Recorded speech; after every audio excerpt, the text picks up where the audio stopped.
बच्चों के मैंने देखा कि जूते भी नहीं थे। डॉल्फिन सफेद रंग का जो है ना वो डाला आता है, उसको कहता है, आपको नहीं पता? ये पटाखों पे और ये जो बाजे हैं इन पे पाबंदी है, और आप ये पटाखे इधर रख के बैठते हैं। चलें उठाएं, पटाखे भी उठाएं और अपनी ये बाजे भी उठाएं और इधर डाले में रखें। पटाखों की डब्बियां थी, वो डॉल्फिन एहलकार ने खुद उठाया। बेचारे ने मिन्नत तरला किया, यार मैं तो गरीब आदमी हूँ यार, ये 14 अगस्त का दिन है, आज़ादी का दिन है, तो मेहरबानी करें आप। उन्होंने क्या, उन्होंने वाकई मेहरबानी की उसके साथ। क्या मेहरबानी की? उन्होंने एक बाजा रख लिया और एक पटाखों का एक पैकेट रख लिया। डॉल्फिन वाला जो डाला था जिसमें 2 पुलिस एहलकार गलबन थे, वो चलता बना, और इस चीज़ की वीडियो बाकायदा मौजूद है। हाँ कहता है यार बचत होगी, एक वो पटाखों वाली डब्बी एक ले गए, वो 40 रुपए की है, और एक 150 का बाजा ले गए। डॉल्फिन ने, ये 12:30 बजे का टाइम था, दिन, मैं वहाँ मौजूद था, अपनी आंखों से मैंने देखा है कि उन्होंने 190 रुपए की डकैती, और वो भी सरेआम की। उनके बच्चे भी फिर पटाखे बजाएंगे और वो बाजा बजाएंगे, तब वो कानूनी हो जाएगा। मोटरसाइकिल पे 2 जवान, उन्होंने इनके पास आकर वो बाजा पूं पूं जोर के बजाया और इनको ऐसे करके आया कि ये हम जा रहे हैं, पकड़ लो हमें। ना हमारी खारजा पॉलिसी आज़ाद है, ना हमारे इदारे आज़ाद हैं, ना हम कौम ओवरली आज़ाद हैं। मैं नहीं समझता, मैं तो बल्कि आज काफ़ी सारे लोग मिले, मैंने उन्हें कहा कि जश्न यौम ग़ुलामी मुबारक हो। बिस्मिल्लाहिर्रहमानिर्रहीम, अस्सलामु अलैकुम वरहमतुल्लाहि वबरकातुहू। औकात टीवी में अब्दुल जब्बार अंसारी आपकी खिदमत में हाजिर है। आज 14 अगस्त 2024 का दिन है, 8 सफ़रुल मुज़फ़्फ़र 1446 हिजरी है। पहले तो थोड़ा सा मैं ये बताता चलूँ कि ये बहुत कम लोगों को इस चीज़ का इल्म है कि सन हिजरी कौन सा था जब पाकिस्तान मार्ज़ वजूद में आया। तो 27 रमज़ान 1366 हिजरी थी। उसी हिसाब से पाकिस्तान को मार्ज़ वजूद में आए 80 साल हो चुके हैं। अब हम असल मौजू की तरफ आते हैं कि आज मैं कराची कंपनी में, ये डिवाटसन और मलंग जान होटल, उसके सामने अपोजिट साइड पे एक नाई बैठता है।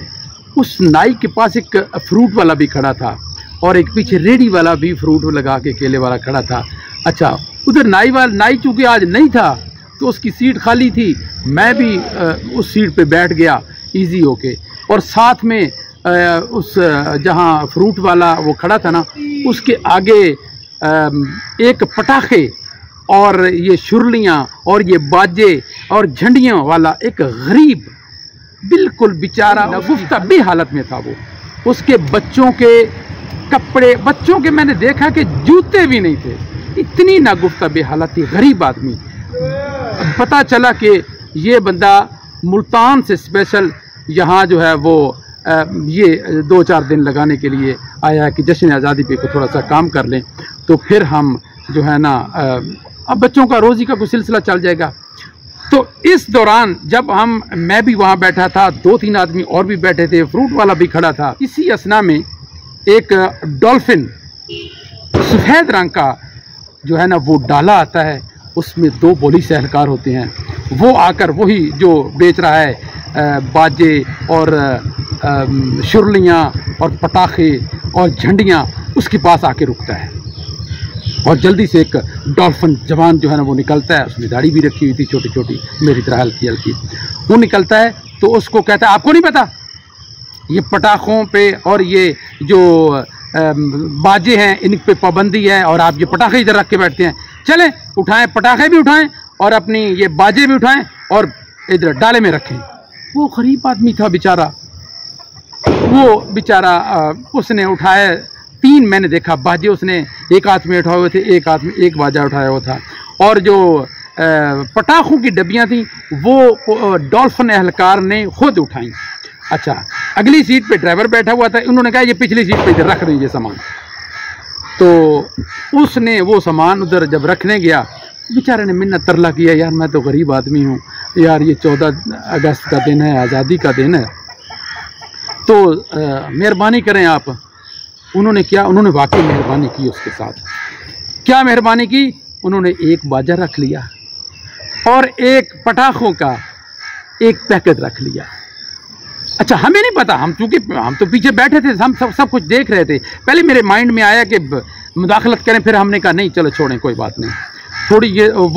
थोड़ी देर गुजरी और वो 2 बाजे भी वापस ला रहा है, तो वापस आके खड़ा हो गया और डॉल्फिन वाला जो डाला था जिसमें 2 पुलिस एहलकार गलबन थे, वो चलता बना। और इस चीज़ की वीडियो बाकायदा मौजूद है। क्यों? डिवाटसन पे भी कैमरे लगे हुए हैं, मलंग जान पे भी कैमरे लगे हुए हैं, मेलोडी कराची कंपनी G9 में वाक़ है, वहाँ पे भी कैमरे भी लगे हुए हैं, वहाँ देखा जा सकता है उनको, मैं भी उनको पहचान सकता हूँ। लेकिन बात यह है कि क्या वो जब वो चले गए तो वो गरीब आदमी ना वो भी हमारे पास आ गया। अच्छा, जब वो कार्रवाई कर रहा था ना, तो वहाँ हम भी तबसरा कर रहे थे बैठे, देखो जी गरीब पर जो है ना वो बड़ा कानून लागू होता है। और कोई दूसरा बंदा बोला यार इनको असल में तो जहाँ पटाखे बनते हैं और जहाँ ये बाजे बनते हैं उन पे हमला करना चाहिए, उनको बंद करना चाहिए, वहाँ बनने नहीं देने चाहिए। तीसरे बंदे ने तबसरा किया, वो कहता है भाई ये जो बाजे इनके जो बड़े बड़े कारखाने वो तो असम्बलियों में बैठे हैं। तो इस तरह के मतलब बड़ी दिलचस्प तजज़िये भी कर रहे थे और बड़ा दिलचस्प तबसरा भी कर रहे थे। तो मैं भी वहाँ बैठा था। तो वो जब पटाखों वाला आया तो उसने हमने कहा, मैंने पूछा उससे, मैंने कहा कोई बचत होगी? हाँ, कहता यार बचत होगी, एक वो पटाखों वाली डब्बी एक ले गए, वो 40 रुपए की है, और एक 150 का बाजा ले गए, 190 रुपए का कहते हैं वो ले गए। कहता वो मुझे वैसे कहते कि मुझे दे दो तो मैं शायद दे ही देता। तो उन्होंने कहता जो मुझे ब्लैकमेल किया कि आपको पता नहीं ये गैर कानूनी है, नहीं बेच सकते। जब उन्होंने वो उसको एक बाजा 150 का और 40 रुपए की वो पटाखों वाली डब्बी दी, यानी कि डॉल्फिन ने, ये 12:30 बजे का टाइम था, दिन मैं वहाँ मौजूद था, अपनी आंखों से मैंने देखा है कि उन्होंने 190 रुपए की डकैती, और वो भी सरेआम की। मैं तो उसको डकैती कहूँगा। अगर आप कानून नाफिज करते हैं तो फिर ठीक है, नाफिज करने वाले इदारे हैं, आप कानून नाफिज करें। क्या ये है आपका इतना मेंटल लेवल इतना लो हो चुका है? अब वो दूसरों के लिए तो कह रहे हैं कि बाजा बजाना, बाजा बेचना ये गैर कानूनी है, पटाखे बजाना बेचना गैर कानूनी है। अब मुझे बताए वो डॉल्फिन वाले एहलकार कि वो जो पटाखों की एक डब्बी लेकर गए हैं और वो एक बाजा लेकर गए हैं, वो क्या करेंगे उसका? वो अपने बच्चों को देंगे भाई, तो उनके बच्चे भी फिर पटाखे बजाएंगे और वो बाजा बजाएंगे, तब वो कानूनी हो जाएगा। वहाँ बैठे एक एहलकार साथी जो हम 5-4 बैठे थे ना, उनमें से एक कहता है कि इनके सामने जी मोटरसाइकिल पे 2 जवान, उन्होंने इनके पास आकर वो बाजा पू पू जोर के बजाया और इनको ऐसे करके आया कि ये हम जा रहे हैं, पकड़ लो हमें। उनको इन्होंने नहीं पकड़ा, वो गरीब पर इनका कानून लागू हुआ, और वो भी लागू नहीं किया, और जो लागू किया वो मैंने आपको बता दिया। अब हम आते हैं जश्न आज़ादी पर कि जश्न आज़ादी हम क्या मना रहे हैं कि हम आज़ाद हुए थे। भैया हम आज़ाद तो नहीं हुए थे। आप लोगों से पूछ लें, वो कहेंगे ना हमारी खारजा पॉलिसी आज़ाद है, ना हमारे इदारे आज़ाद हैं, ना हम कौम ओवरली आज़ाद हैं। मैं नहीं समझता, मैं तो बल्कि आज काफ़ी सारे लोग मिले, मैंने उन्हें कहा कि जश्न यौम ग़ुलामी मुबारक हो। अब तक के लिए इतना ही। अब्दुल जब्बार अंसारी को इजाज़त दीजिए। अल्लाह हाफिज़।